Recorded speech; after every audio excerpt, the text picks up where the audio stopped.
The studio lights gleamed brighter than ever as the cameras rolled, the audience buzzing with anticipation. Jennifer Hudson's show had been teasing this sit-down with Sheryl Underwood for weeks, painting it as an unmissable conversation about comedy, perseverance, and survival in the entertainment industry. Fans expected to see the warmth of two powerhouse women exchanging laughs and wisdom. But the energy the moment Sheryl walked onto the stage was different. Jennifer, radiant as always, extended her arms to the crowd.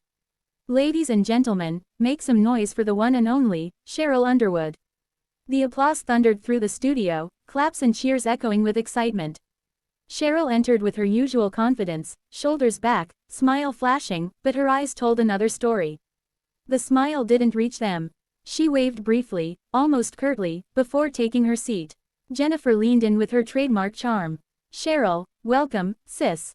You've been in this game for decades, you've made us laugh, made us think. What's your secret to staying relevant, staying powerful, staying you?" The crowd leaned in, ready for one of Sheryl's witty one-liners. Instead, Sheryl chuckled dryly, her hands clasped tightly on her lap. "Survival ain't glamorous, Jennifer. Let's start there. It's not about staying powerful, it's about knowing when to bite your tongue, and when to let people know you won't be walked on." The audience laughed nervously, unsure whether to clap or sit in silence. Jennifer's smile stiffened but remained. She responded softly, "Well, that's true. But don't you think sometimes kindness goes further than confrontation? You can draw more bees with honey, right?" That was the spark. Sheryl tilted her head, eyes narrowing, voice dripping with edge. "See, that's the problem right there. Too many people confuse being nice with being weak. Too many of us are taught to smile for the cameras while swallowing everything that happens behind the scenes. You can sing about respect all day long, but are you really living it when the lights go off?" Gasps echoed through the audience. Jennifer sat straighter, caught between defending herself and keeping the show flowing smoothly. Her voice remained calm, but firmer now. "Sheryl, I live my truth every day. I give people love because I believe in love. That doesn't mean I let folks walk all over me." Sheryl leaned forward, her words sharp as glass. "Easy for you to say. When the industry hands you the spotlight, you get to be sweet, you get to be soft, you get to win people over with charm. Some of us had to claw for scraps. And I'll never apologize for being loud about it." The tension thickened, every second stretching longer than it should. The applause sign above the audience blinked red, but only a few scattered claps followed, hesitant, awkward. Everyone could feel the shift. This wasn't playful banter anymore. Jennifer, determined to redirect, tried again. "I don't think this is about being sweet or loud. It's about balance. We can still lift each other up, without tearing each other down." But Sheryl wasn't letting go. Her voice rose slightly, not yelling, but charged. "Balance. Black women are told to balance all the time. That's code for be quiet, don't scare anyone, don't ruffle feathers. You want me to come here and fit into that? I built my career on being unapologetically myself. On not being palatable for everybody else's comfort." That line struck the audience like lightning. Some clapped loudly, standing in support, while others sat frozen, eyes darting between Jennifer and Sheryl. Jennifer's composure never cracked, but her tone sharpened. "And I respect that. But does being unapologetic mean coming on my stage and questioning whether I live with respect? Does it mean taking me down just to make your point?" The silence that followed was deafening. Cameras zoomed in on Sheryl, whose lips pressed together tightly, eyes flashing with frustration. She tapped her hand against the armrest, then suddenly pushed herself up from the chair. Straightening her blazer with deliberate force, she looked first at Jennifer, then at the audience. Her voice cut through the heavy air. "I don't have to sit here and play this game." The audience gasped as she turned sharply and strode off the stage, heels clicking against the floor like drumbeats. The sound echoed even after she disappeared behind the curtain. Jennifer remained seated, her hands resting calmly on her lap, though her chest rose and fell slightly faster than before. For a beat, the studio was frozen. Then Jennifer lifted her chin, her voice calm but tight. "Well, this is live television, y'all. You just never know what's going to happen." The audience clapped cautiously, trying to reset the mood, but the tension still lingered in the air.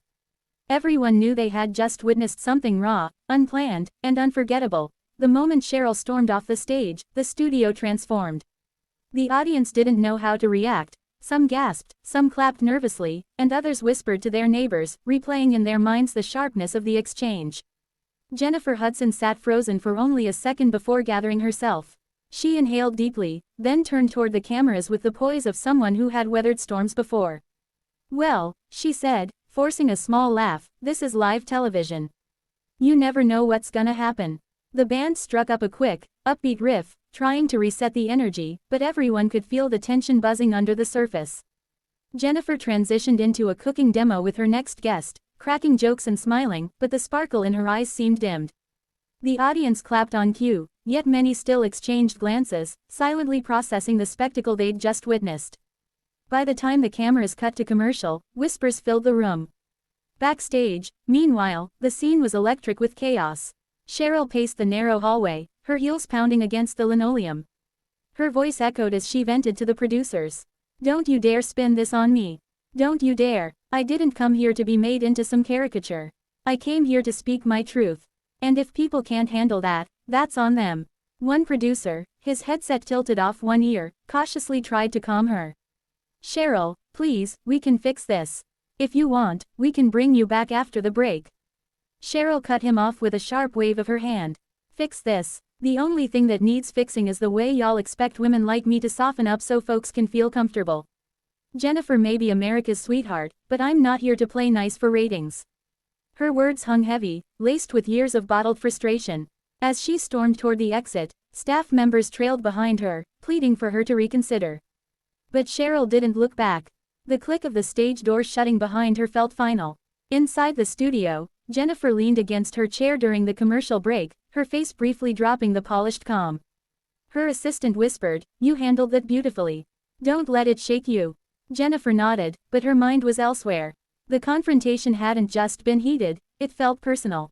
When the episode wrapped, Jennifer addressed the audience once more. "Thank you for being with us today," she said warmly. "Sometimes conversations don't go the way we expect, but I believe in grace." "Always." The audience applauded, many standing in admiration of her professionalism. But as the credits rolled, phones lit up across the crowd. The drama had already spilled online. By the time Jennifer returned to her dressing room, clips of the walk-off were exploding on Twitter, TikTok, and Instagram. One angle, taken from the audience, showed the exact moment Sheryl stood up and declared, "I don't have to sit here and play this game." Within minutes, hashtags like #Sheryl storms off, #Jennifer vs Sheryl, and #daytime drama trended worldwide. The internet divided itself into factions. Some praised Jennifer. "She stayed calm. She stayed composed. That's a queen right there," one viral tweet read, paired with a gif of Jennifer sipping tea. Others rushed to defend Sheryl. "She said what needed to be said. Black women shouldn't always have to be soft to be respected," another post declared, racking up thousands of likes. Commentators quickly reframed the clash as more than entertainment. It was now a cultural debate about authenticity, respectability, and the pressure women in media face. Late that night, Jennifer broke her silence on Instagram Live. Sitting in her dressing room, still wearing her sequined outfit from the show, she spoke calmly but deliberately. "I want to say this. I have nothing but love and respect for Sheryl Underwood. Conversations can get heated, and today was one of those moments. But at the end of the day, we're all human. I believe we can disagree without tearing each other down. And I'll never stop uplifting my sisters, no matter what." Her live stream racked up hundreds of thousands of viewers, many praising her dignity. "Jennifer handled this like a pro," one fan commented. But Sheryl wasn't silent either. Hours later, she posted her own video, fiery and unapologetic. Wearing a casual tracksuit, her hair wrapped, she looked directly into the camera. "Let me be clear, I don't regret a word I said. If being unapologetically myself means walking away, then I'll keep walking. Don't confuse confidence with disrespect. I love Jennifer Hudson, I really do. But I love my truth more. And I will never shrink myself to fit into somebody else's idea of respectability." That video spread like wildfire, fueling the firestorm even further. Pundits, bloggers, and daytime TV critics dissected the clash in think pieces and YouTube breakdowns. Morning shows replayed the clip, with panelists debating whether Sheryl had gone too far or whether Jennifer had failed to understand her guest. Some wondered if the clash had been orchestrated for ratings, though those who witnessed the raw emotion in the studio knew better. In the days that followed, the fallout became bigger than either woman. Universities held panels about representation and respectability politics. Podcasts dissected the cultural weight of the moment. Fans created memes, remixing Sheryl's storm off with dramatic music. And quietly, in production offices, rumors swirled about whether Sheryl would ever be invited back, or if this was the kind of clash that made daytime television history. One thing was certain: the day Sheryl Underwood stormed off Jennifer Hudson's show wasn't just a talk show spat. It was a flashpoint, a raw, unscripted moment that forced millions of viewers to confront bigger questions about power, authenticity, and the price of refusing to stay silent.